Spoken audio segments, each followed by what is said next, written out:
মাননীয় স্পিকার, এই সংসদের বাইরে আমার মতো অসংখ্য 25 বছর বয়সী সদ্য গ্রাজুয়েট সার্টিফিকেট হাতে নিয়ে ঘুরে বেড়াচ্ছে চাকরির আশায়।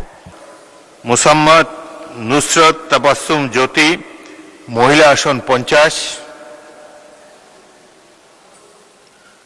আপনার সময় 5 মিনিট। মাননীয় স্পিকার, আজকে 2026-27 অর্থ বছরের বাজেট অধিবেশনের বক্তব্য দেওয়ার জন্য এখানে দাঁড়িয়েছি। আমি আমার বক্তব্যের শুরুতে আমার কিছু কথা বলে নিতে চাই। আমি ঢাকা বিশ্ববিদ্যালয় থেকে অনার্স মাস্টার ডিগ্রি শেষ করেছি।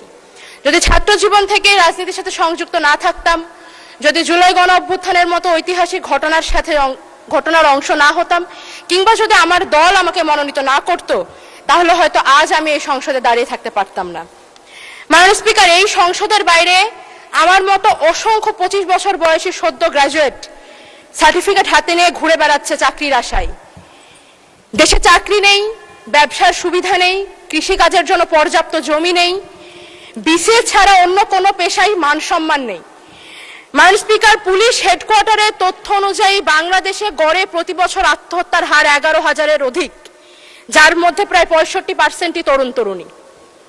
মাননীয় স্পিকার, শিক্ষার্থীদের জন্য সরকারের নানান প্রকল্প রয়েছে, ভর্তুকি রয়েছে, আর চাকরিজীবীদের জন্য রয়েছে পে স্কেল, বোনাস। কিন্তু এই সমস্ত বেকার যুবক যুবতীদের জন্য রয়েছে শুধুমাত্র অবমাননা, অবহেলা, অসম্মান। এমনকি যে বাজেটকে বলা হচ্ছে স্বপ্ন দেখার বাজেট, যে বাজেটের দর্শন নাকি সবার আগে বাংলাদেশ, এই বাজেটেও এই অবহেলিত গোষ্ঠীর জন্য নেই কোনো সুস্পষ্ট রূপরেখা। মাননীয় স্পিকার, এই সংসদে আমি কার প্রতিনিধিত্ব করি? এই সংসদে আমি সেই সমস্ত তরুণদের প্রতিনিধিত্ব করি যারা স্বপ্নবাজ, যারা বুকে দেশপ্রেম, হাতে সার্টিফিকেটের গোছা আর কাঁধে পরিবারের বোঝা নিয়ে দেশ নিয়ে চিন্তা করে যায়, দেশের মাটিতেই থাকতে চায়, দেশেই কিছু করতে চায়। মাননীয় স্পিকার, এই দেশ তাদেরকে কোনো সামাজিক অর্থনৈতিক নিরাপত্তা দিতে পারে না। তাদের নাগরিক হিসেবে আত্মসম্মান রক্ষায় কোনো ব্যবস্থা নেই, কোনো প্রস্তাবনা নেই।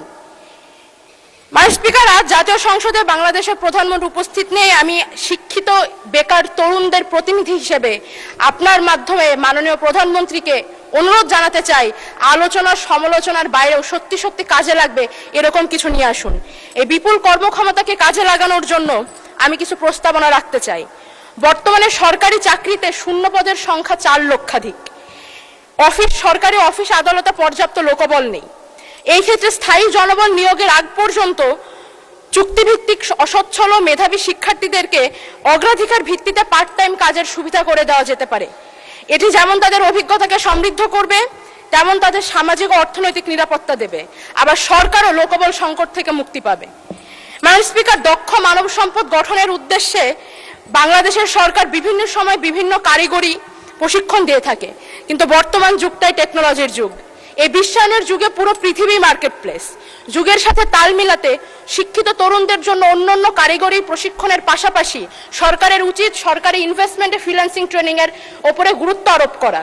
এতে তরুণরা স্বনির্ভর হবে, তাদের হাত ধরে বাংলাদেশে বৈদেশিক মুদ্রা আসবে এবং বেকারত্বের পরিমাণ কমে আসবে।